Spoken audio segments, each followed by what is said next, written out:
ನಮಸ್ಕಾರ. ಇವತ್ತು ಆಮ್ ಆದ್ಮಿ ಪಾರ್ಟಿಯಿಂದ ತಿಪ್ಪಗೊಂಡನಹಳ್ಳಿ ಜಲಾಶಯ ರಕ್ಷಿಸಿ ಹಾಗೂ ಬೆಂಗಳೂರನ್ನ ಉಳಿಸಿ ಎಂಬ ಒಂದು ವಿಚಾರ ಸಂಕಿರಣವನ್ನು ಕುರಿತು ಮಾತಾಡಲಿಕ್ಕೆ ಇವತ್ತು ಇಲ್ಲಿ ಸೇರಿದ್ದೀವಿ. ನಮ್ಮ ಜೊತೆ ಇದ್ದಾರೆ ರಾಜ್ಯ ಕಾರ್ಯದರ್ಶಿಗಳಾದಂತಹ ಸೀತಾರಾಮ್ ಗುಡ್ಡಪ್ಪನವರು ಹಾಗೂ ಬೆಂಗಳೂರಿನ ಅಧ್ಯಕ್ಷರಾದಂತಹ ಸತೀಶ್ ಅವರು ಇದ್ದಾರೆ, ಡಾಕ್ಟರ್ ಸತೀಶ್ ಅವರು. ಅವ್ರಿಗೂ ಕೂಡ ಕಾರ್ಯಕ್ರಮಕ್ಕೆ ಸ್ವಾಗತ. ಹಾಗೂ ನಮ್ಮ ಜೊತೆ ಇನ್ನೊಬ್ರು ಇದ್ದಾರೆ ಶಶಿಧರ್ ಆರಾಧ್ಯ ಅವರು, ಹಾಗೂ ಇನ್ನೊಬ್ರು ಪುಟ್ಟಣ್ಣ ಅವರು ಕೂಡ ಈ ಕಾರ್ಯಕ್ರಮಕ್ಕೆ ಬಂದಿದ್ದಾರೆ, ಅವರಿಗೂ ಸ್ವಾಗತ. ಹಾಗೂ ಜೋಶು ಅವರು ನಮ್ಮ ಜೊತೆ ಇದ್ದಾರೆ, ಅವರಿಗೂ ಕೂಡ ಈ ಕಾರ್ಯಕ್ರಮಕ್ಕೆ ಸ್ವಾಗತ.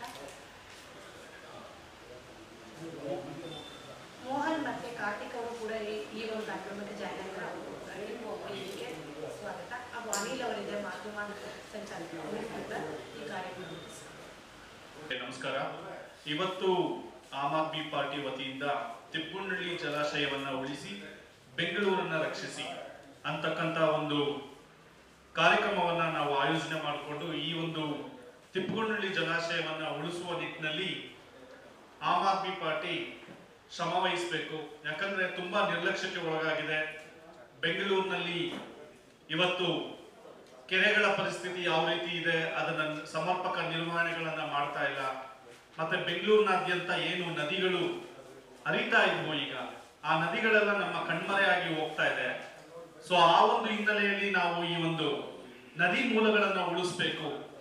ಮುಖ್ಯವಾಗಿ ಏನು ಒಂದು ಪಾರಂಪರಿಕ ಇತಿಹಾಸ ಇರ್ತಕ್ಕಂಥ ತಿಪ್ಪಗೊಂಡನಹಳ್ಳಿ ಜಲಾಶಯವನ್ನ ಉಳಿಸುವ ನಿಟ್ಟಿನಲ್ಲಿ, ಅಂದ್ರೆ ಅದರ ನದಿ ತೀರಗಳು ಏನಿದೆ, ಇವತ್ತು ಬಫರ್ ಝೋನ್ ಅಂತೇಳಿ ಸರ್ಕಾರ ಇಲ್ಲ ಸಲ್ಲದ ರೂಲ್ಸ್ ಅಂಡ್ ರೆಗ್ಯುಲೇಷನ್ಸ್ ಗಳನ್ನ ಮಾಡಿ ರಿಯಲ್ ಎಸ್ಟೇಟ್ ಮಾಫಿಯಾಗೆ ಒಳಗಾಗ್ತಕ್ಕಂಥ ಎಲ್ಲಾ ಸಾಧ್ಯತೆಗಳು ಹೆಚ್ಚಾಗಿ ಕಾಣ್ತಾ ಇದೆ.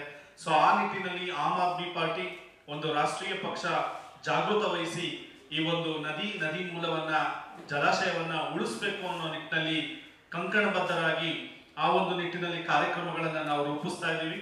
ಸೊ ಈ ಒಂದು ಕಾರ್ಯಕ್ರಮಕ್ಕೆ ಸಂಚಾಲಕರಾಗಿ ಶಶಿಧರ್ ಆರಾಧ್ಯ ಅವರು ಬೆಂಗಳೂರು ನಗರ ಕಾರ್ಯದರ್ಶಿಗಳು ನೇಮಕರಾಗಿದ್ದಾರೆ. ಹಾಗೂ ಈ ಒಂದು ಕಾರ್ಯಕ್ರಮಕ್ಕೆ ಈಗ ಆಗಮಿಸಿರುವ ನಮ್ಮ ರಾಜ್ಯ ಕಾರ್ಯಾಧ್ಯಕ್ಷರಾದ ಸೀತಾರಾಮ್ ಗುಂಡಪ್ಪನವರು ಈ ಒಂದು ಪ್ರಾಸ್ತಾವಿಕವಾಗಿ ಮೊದಲನೇ ನುಡಿಗಳನ್ನ ತಮ್ಮ ಬಳಿ ಹಂಚಿಕೊಳ್ಳಲಿದ್ದಾರೆ. ಮಿತ್ರರಿಗೆ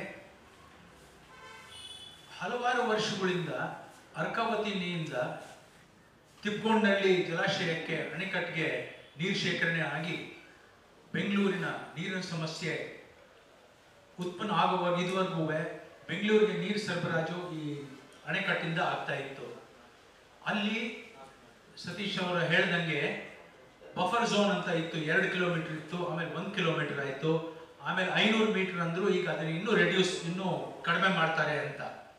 ಸೊ ಈ ವಿಷಯದ ಬಗ್ಗೆ ನಾವು ಒಂದು ಬಳ್ಳಾರಿ ರಸ್ತೆ ವೀರಶೈವ ಸಭಾಂಗಣದಲ್ಲಿ ಒಂದು 28ನೇ ತಾರೀಕು ಬೆಳಗ್ಗೆ 10:00 ಒಂದು ಕಾರ್ಯಕ್ರಮ ಹಮ್ಮಿಕೊಂಡಿದ್ದೀವಿ.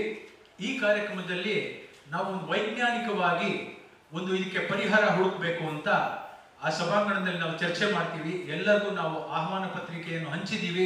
ತಾವು ಮಾಧ್ಯಮಗಳಲ್ಲಿ ಈ ಸೂಚನೆಯನ್ನು ಹರಡಿಸಿ ಜಾಸ್ತಿ ಜನ ತಜ್ಞರು ಹಾಗೂ ಪರಿಸರವಾದಿಗಳು, ಪರಿಸರ ಸಂರಕ್ಷಣೆ ಬಗ್ಗೆ ಕಾಳಜಿ ಆಸಕ್ತಿ ಇರೋರನ್ನ ಆಹ್ವಾನಿಸಬೇಕು ಅಂತ ನಿಮ್ಮಲ್ಲಿ ನಾನು ಬೇಡ್ಕೋತೀನಿ. ನಾನು ಹೆಚ್ಚು ಮಾತಾಡಲ್ಲ, ಆಲೆ ಹೇಳಿದ್ದಾರೆ. ತಿಪ್ಪಗೊಂಡನಹಳ್ಳಿನ ಜಲಾಶಯವನ್ನು ಉಳಿಸಿ ಬೆಂಗಳೂರನ್ನ ರಕ್ಷಿಸಿ. ಯಾಕಂದ್ರೆ ಈ ಏನಾದ್ರು ತಿಪ್ಪಗೊಂಡನಹಳ್ಳಿ ಜಲಾಶಯ ಹೋಯ್ತು ಅಂದ್ರೆ ಬೆಂಗಳೂರಿಗೆ ತುಂಬಾ ದೊಡ್ಡ ನೀರಿನ ಸಮಸ್ಯೆ ಆಗುತ್ತೆ. ಸೊ ಇದನ್ನ ಹೇಗೆ ನಾವು ಉಳಿಸ್ಬೇಕು, ಏನೇನು ಕ್ರಮ ಕೈಗೊಳ್ಬೇಕು ಅನ್ನೋದನ್ನ 28ನೇ ತಾರೀಕು ತಜ್ಞರೆಲ್ಲ ಒಂದಿಗೆ ಸೇರ್ಕೊಂಡು ಚರ್ಚೆ ಮಾಡೋಣ ಅಂತ ನಾನು ನನ್ನ ಮಾತು ಮುಗಿಸ್ತೀನಿ. ಈಗ ಈ ವಿಷಯದ ಬಗ್ಗೆ ನಮ್ಮ ಶಶಿಧರ್ ಆರಾಧ್ಯ ಅಂತ ಅವರು ಇದ್ರ ಬಗ್ಗೆ ಒಂದೆರಡು ಮಾತಾಡ್ತಾರೆ. ಧನ್ಯವಾದ.